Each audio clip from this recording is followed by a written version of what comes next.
என்னுடைய சகோதர சகோதரிகளுக்கு என்னுடைய பணிவான அன்பான வணக்கங்கள். நாம் எவ்வளவோ சிந்திப்போங்க. நம்ம எப்பவுமே பலசாலியாக இருக்கணும், நல்ல திறமசாலியாக இருக்கணும், எல்லாரும் பாராட்டுற மாதிரி நடந்துக்கணும். இந்த மாதிரிலாம் நம்ம சின்ன வயசில் நம்ம எல்லாருக்குமே விருப்பம். ஆனால் அது தொடர்ந்து நீடிக்குதான்னா அது கிடையாது. காரணம் என்னன்னா, கால ஓட்டத்தில் நம்ம மேலே திணிக்கப்படுற சில உறவுகள், சில ஆசைகள், அபிலாஷைகள் இதெல்லாம் நம்மளை பலவீனப்படுத்திடுது.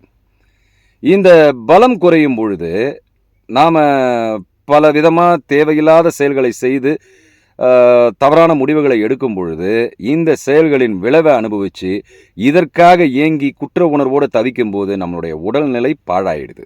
அப்புறம் பலம் குறைந்தவர்களாகிறோம், அப்புறம் யூஸ்லெஸ் ஆகிடுறோம். நல்லா கவனிச்சுக்கோங்க.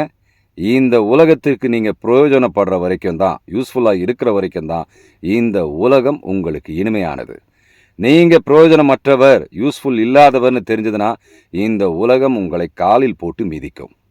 இந்த உண்மையை கருத்தில் கொண்டு நீங்கள் எப்பவும் குற்ற உணர்ச்சி இல்லாதவரா, கவலைகளை மறந்து கவலைகளை தள்ளிவிடுங்க. ஏன்னா கவலைகள் படுறதுனால நம்மக்கிட்ட ஒன்றுமே கிடையாது. நாம் பலவீனமாக ஆகிறத தவிர வேறு எதுவுமே கிடையாது. அதனால் நீங்கள் எல்லாத்தையும் தள்ளிவிட்டுட்டு நீங்கள் உங்களை பலப்படுத்திக்க மட்டுமே சிந்தனை செய்யுங்கள். அப்பொழுது தான் நீங்கள் மற்றவங்களுக்கும் யூஸ்ஃபுல்லாக இருந்து தான் ஆகணும், வேறு வழி கிடையாது. நீங்கள் பிரயோஜனம் இல்லை என்றால் ஒன்றுமே கிடையாது. அதற்காக தான் இந்த வீடியோவை நான் இப்போ உங்களுக்கு முன்னால் டெலிகாஸ்ட் பண்ணுறேன். இது ஒரு கதையின் மூலமாக இதை நான் உங்களுக்கு விவரமாக சொல்கிறேன். ஒரு பிச்சைக்காரன் ஒருத்தன் இருப்பான் ஊரில். அவனுக்கு ஒரு மகன் இருப்பான், பலசாலி, திறமசாலி. ஏன்னா அவனுக்கு எந்த கவலையும் கிடையாது. எங்கே போனாலும் சோறு போட்டுற போகிறாங்க, அப்பா பிச்சை எடுத்துகிட்டு வந்து கொடுத்துருவாரு. இவன் நல்லா சாப்பிட்டு 3 வேளையும் மூக்கு பிடிக்க பலவித வீடுகள்லேருந்து வர பலகாரங்கள் எல்லாமே அவனை பலசாலியாக வச்சுருந்தது. இந்த பலசாலியானவன் அந்த ஊரில் அப்பப்போ வருவார் யானையில் அரசர். இந்த அரசர் யானையில் வரும்போது அந்த யானையோட வாழை பிடிச்சி இருப்பான். யானையாலேயே நகர முடியாது, அவ்வளோ பெரிய பலசாலி. அரசருக்கும் காவலாளிகளை விட்டு அவனை ஒன்றும் செய்ய முடியாது. காரணம் என்னென்னா, காவலாளிகளை அடித்து போட்டால் இவருக்கு அசிங்கம். என்ன பண்ணுறதுன்னு தெரியாமல் மந்திரிகளை கூப்பிட்டு, எப்படிப்பா அவன் பலசாலியாக இருக்கான், அவனோட பலத்தை எப்படி முறிக்கிறதுன்னு ஒன்று. ஐயா கவலைப்படாதீங்க, நாங்கள் ஒரு யோசனை வச்சுருக்கோம். ஊருக்கு வெளியே பாழஞ்ச கோவில் ஒன்று இருக்குது. அந்த கோவிலில் இவனை வேலை செய்ய வைங்க. ஒரு நாளைக்கு 1 தங்க காசுன்னு அவனுக்கு சம்பளத்தை அறிவிங்க அப்படின்வான். என்னடா ஒரு நாளைக்கு 1 தங்க காசா? நாங்கள் சொல்கிறத மட்டும் செய்யுங்க, அவன் பலத்தை குறைக்கலாம் அப்படின்னு. சரிப்பா, நீ அந்த கோயிலை பெருக்கி சுத்தம் பண்ணிவிட்டு விளக்கேற்றி வை, 1 தங்க காசுன்னு முன்னே இவனும் ஜாலியாக அதை செய்வான். அப்படி செஞ்சுட்டே இருக்கும்போது 1 தங்க காசுனா யார் விடுவாங்க? அவன் செஞ்சுட்டே இருப்பான். ஒரு 20 நாள் போவோம். அதுக்கப்புறம் அந்த 20 நாளைக்குள்ளே இவனுக்கு தூக்கம் போயிடும். காரணம் என்ன, ஒவ்வொரு தங்க காசாக பெட்டியில் எடுத்து வைக்கும்போது அதை பாதுகாக்கணும்னு நினச்சி தூக்கத்தை இழந்துருவான். தூக்கத்தை இழந்தவுடனே பாதி பலம் போயிடும் அவனுக்கு. இப்படியே இருக்கும்பொழுது ஒரு நாள் அவனை கூப்பிட்டு 20 நாள் கழிச்சு, எப்போ உனக்கு வேலை இல்லை, நீ கிளம்புன உடனே ஷாக் ஆகிடும் அவனுக்கு.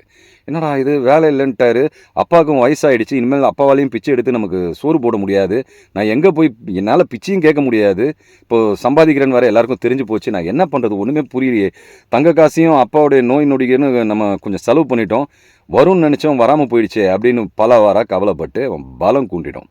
அப்புறம் யானை வரும், இவன் இழுத்து பார்ப்பான், யானை இவனை அடித்து தள்ளிட்டு போயிடும். அந்த மாதிரி நல்ல பலசாலியாக இருந்தவன் கவலைப்பட்டதுனால குன்றி போயிடுவான். இதை எதுக்கு சொல்ல வரேன்னா, அதுபோல தாங்க நம்மளுடைய வாழ்க்கையும் அதுபோல் தான். கவலைப்பட்டு ஏங்குவதனால் ஒரு பிரயோஜனமும் இல்லை. நாம் செயல்களை செய்து விடுகிறோம்.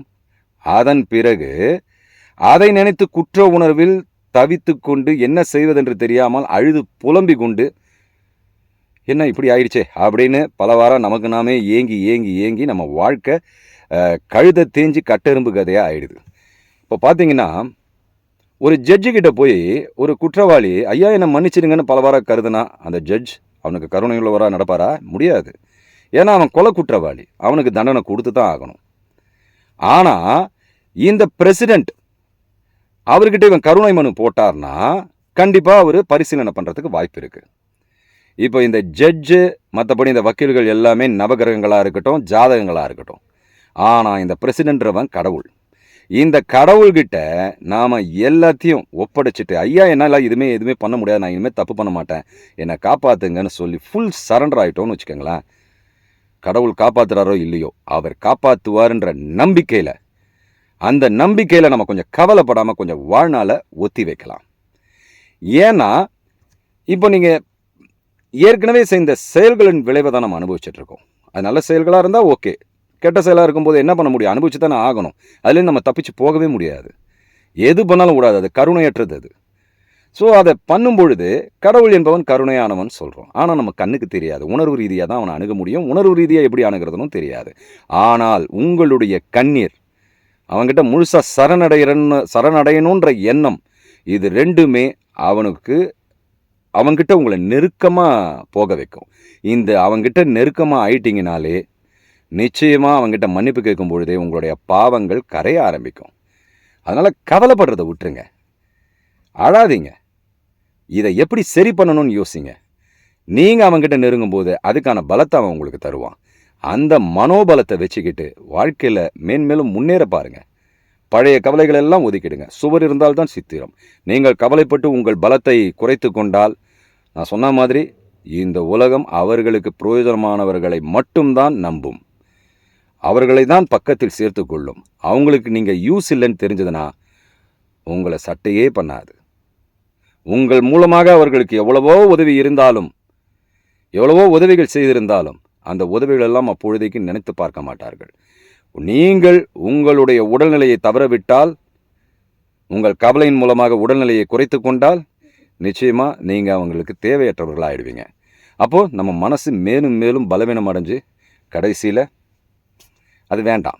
அதனால் வாழ்க்கையில் சந்தோஷமாக இருக்க தான் பிறந்தோம். சில நேரங்களில் செய்கிற சில செயல்கள்னாலையும் பந்தங்கள்னாலையும் நம்ம இந்த மாதிரியான தர்ம சங்கடத்தெல்லாம் சந்திக்க வேண்டியிருக்கு. இந்த துரதிருஷ்டமான தர்ம சங்கடங்களை ஒதுக்கி வச்சுட்டு இனிமேல் என்ன செய்யணுன்றதை யோசனை பண்ணி கடவுள்ன்ற அந்த பிரசிடெண்ட்டை கைக்குள்ளே போட்டுக்கிட்டு நம்ம வாழ்க்கையில் வெற்றி நடை போடுவோம். நன்றி, வணக்கம், ஜெய் ஹிந்த்.